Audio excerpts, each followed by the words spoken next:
अवधूत चिंतन श्री गुरुदेव दत्त श्रीपाद श्री वल्लभ लीलामृत अध्याय क्रमांक 7 भाग पहिला. योगाला श्रीपाद श्री वल्लभ स्वामींच्या दर्शनाचा वृत्तांत. ध्यानमुद्रेत बसलेल्या श्री काशीनाथ शास्त्रींच्या सानिध्यात बसलेल्या देवरायने त्यांचे ध्यान संपल्यावर त्यांना प्रार्थना केली. हे गुरुदेव, पिठिकापुरात अनेक तपोसंपन्न योगी पुरुष असताना श्री दत्तप्रभूंनी सुमती राजशर्माच्या पोटीच का जन्म घेतला? त्यांनी असे काय पुण्य केले होते याचे विवरण करावे. श्री दत्तप्रभूंचा अवतार होणे हे देवरहस्य आहे. तरीही या अवताराचे कारण संदर्भानुसार तुमच्या लक्षात येईलच. सुमती राजशर्माचा पूर्ववृत्तांत तुम्हाला माहिती आहेच, तरी सुद्धा मी विवरण करेल ते श्रद्धापूर्वक तुम्ही ऐका. लोककल्याणासाठी कलियुगात मानवांचा उद्धार करण्यासाठी मानव रूपात सुमती राजशर्मांच्या पुण्यफलामुळे श्रीपाद श्रीवल्लभांनी जन्म घेतला. त्यांनी आपल्या भक्तांना अनेक चित्रविचित्र लीला दाखवल्या. त्या लीला ऐकून भक्तजन आश्चर्यचकित होऊन आनंदात डुंबून जात आहेत.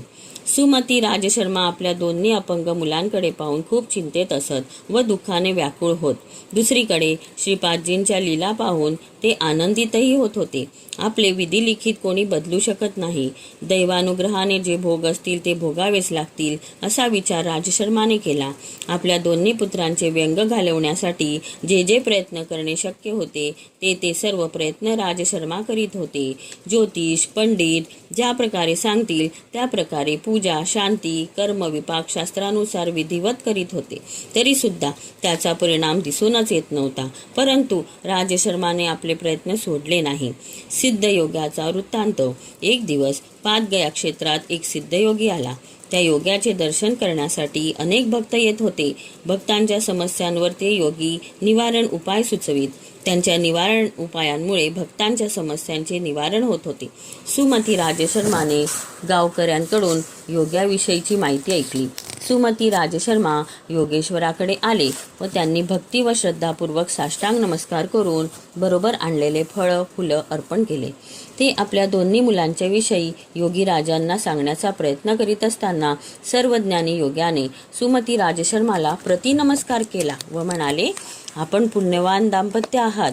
कित्येक जन्मांच्या पुण्यामुळे त्रिमूर्ती स्वरूपी श्री दत्तप्रभूंनी आपल्या पोटी जन्म घेतला आहे. पुण्यमूर्ती पुराण पुरुष व पुरुषोत्तम आपल्या पुत्ररूपाने आपल्या घरात लोककल्याणासाठी अवतरले आहेत. जगद्गुरू श्री दत्तप्रभूंच्या आदेशाप्रमाणे श्रीपादजींचे दर्शन घेण्यासाठी मी या पिठिकापुरात आलो आहे. आम्हा सर्वांसाठी तेच देवादिदेव सहारा आहेत. त्यांचे चरण तुम्हा आम्हा सर्वांना सद्गती मिळवून देणारे आहेत. योगी सुमती राजशर्माला म्हणाला, आपल्या पूर्वजन्माचे पापफळ जेवढे दिवस भोगावे लागणार आहे तेवढे दिवस भोगावेच लागेल.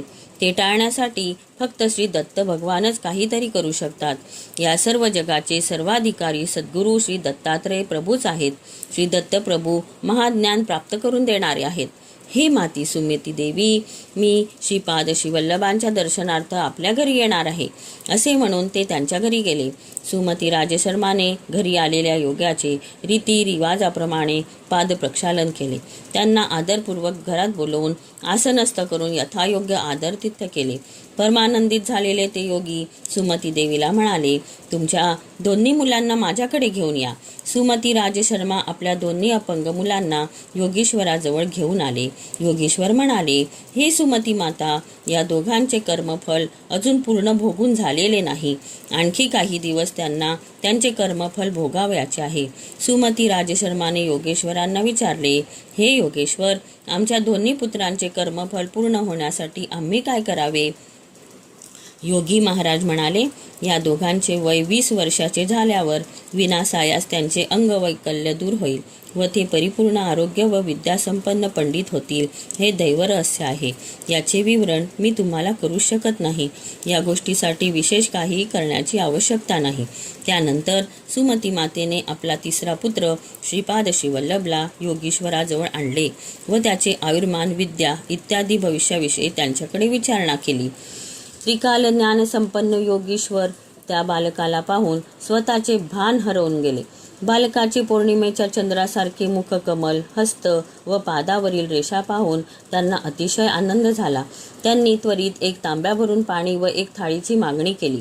सुमती देवी व राजशर्माने हे कशासाठी मागितले असेल असा विचार करीतच एक थाळी व तांब्या भरून पाणी योग्याला दिले.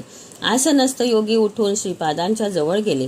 आपल्या आईच्या मांडीवर बसलेल्या श्रीपादजींच्या छोट्या पावलांना पाहून योगी आत्मानंदात लीन झाले.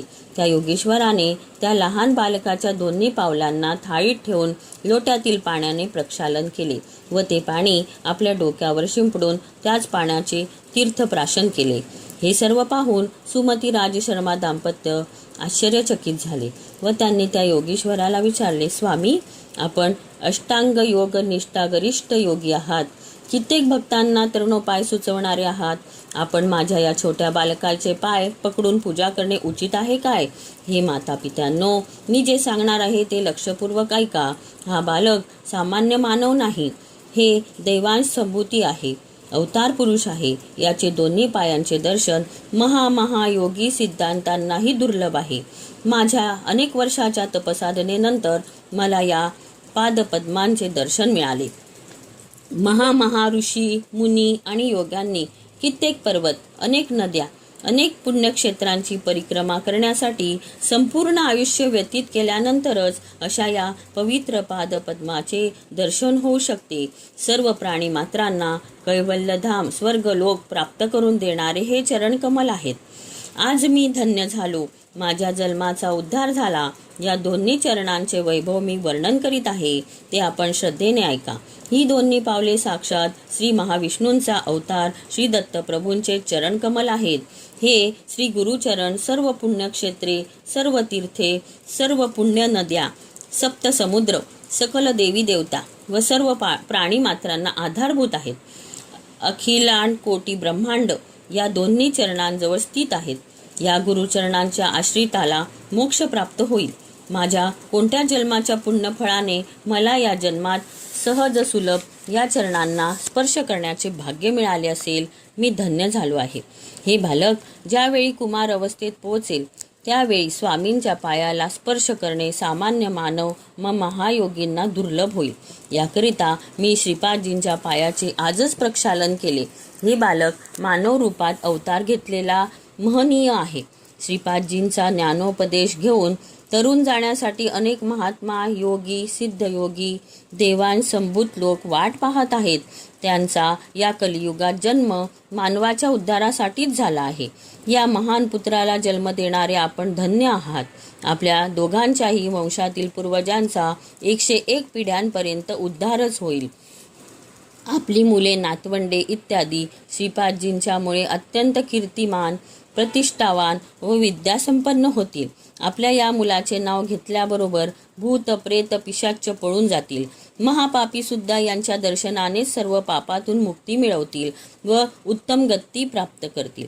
त्यांच्यामुळे कलियुगात श्री गुरु भक्ती वृद्धिंगत होईल व सर्व मानव सकल सुख संपन्न, आयुर, आरोग्य व भोग भाग्य प्राप्त करतील. यांचे चरित्र सूर्य, चंद्र, नक्षत्रादी जोपर्यंत अस्तित्वात आहे तोपर्यंत वृद्धिंगत होत राहील.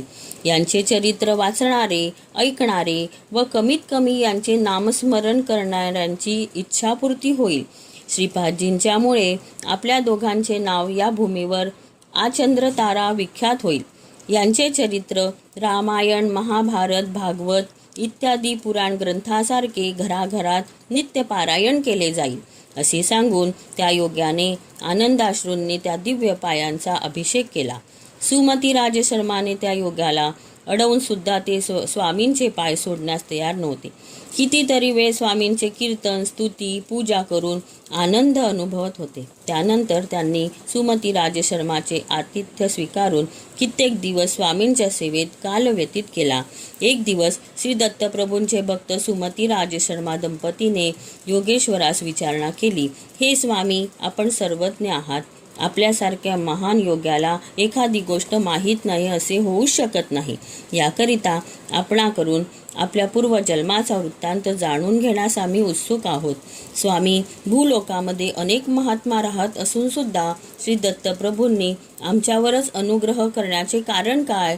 त्यांनी आमच्यावर अनुग्रह करण्यासारखे कोणते पुण्यकर्म आम्ही केले आहे? दया करून आम्हाला आमच्या पूर्वजन्माचा वृत्तांत सांगावा. अवधूत चिंतन श्री गुरुदेव दत्त. श्रीपादराजं शरणं प्रपद्ये.